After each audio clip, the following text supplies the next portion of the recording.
প্রতিদিন একই ধরনের রান্না খেতে খেতে কিন্তু ভালো লাগে না, তাই ভাবলাম রোজা একটু অন্য ভিন্ন স্বাদে রান্না করলে একটু ভালো লাগবে।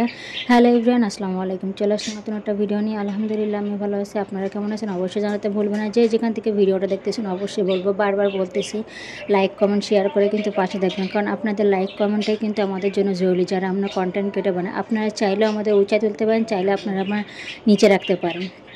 তো আজকে এখানে কিন্তু মুগের ডাল ভেজে নিয়েছিলাম, যেহেতু খিচুড়ি রান্না করব, বাচ্চাও খাইতে চাচ্ছিলো।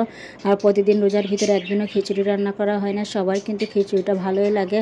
ভালো একটু ঝাল ঝাল খিচুড়ি রান্না করব, সাথে একটু ভর্তা করব, টমেটো ভর্তা, আর একটু আমের আচার বানাবো।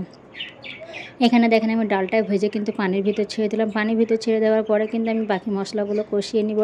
খিচুড়ি রান্নার জন্য যত যত মশলা আমার দেওয়া লাগে, কি ঘরের যে মশলাগুলো ছিল ওইগুলো দিয়ে রান্না করতেছি।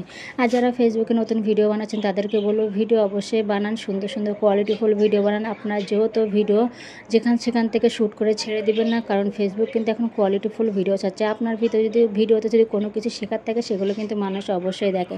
তাই যারা ছোটো ছোটো কন্টেন্ট ক্রিয়েটর তাদেরকে বলবো, তারা অবশ্যই সুন্দর সুন্দর ক্যাপচার ভিডিও এবং সুন্দর শিক্ষণীয় ভিডিও করুন। এবং যদি শিক্ষণীয় ভিডিও আপনি ঘরের ভিতরে করতেছেন, তাহলে আপনি এমন কোনো শিক্ষামূলক ঘটনা বলুন, এমন কোনো কথা বলুন যাতে মানুষ শিখতে পারে।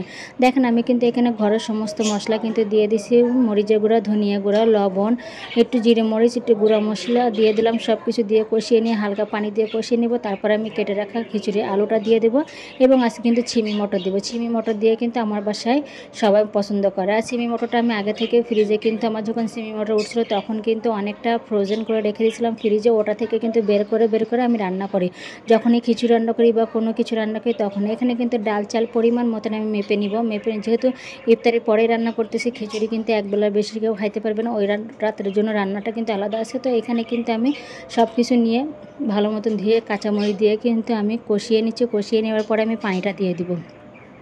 তো বলতেছিলাম যারা ভিডিও বানান তাদেরকে বলবো, তারা বারবার বলতেছি কোয়ালিটিফুল ভিডিও দেন। যারা কিন্তু এই পর্যন্ত শুরু যারা কন্টেন্ট মনিটাইজেশন পেয়েছেন হুড়িয়ে, তারা কিন্তু আবার কন্টেন্ট মনিটাইজেশন হারিয়ে ফেলতেছেন। অনেকে কিন্তু কন্টেন্ট মনিটাইজেশনে রিস্টেক হয়ে গেছে।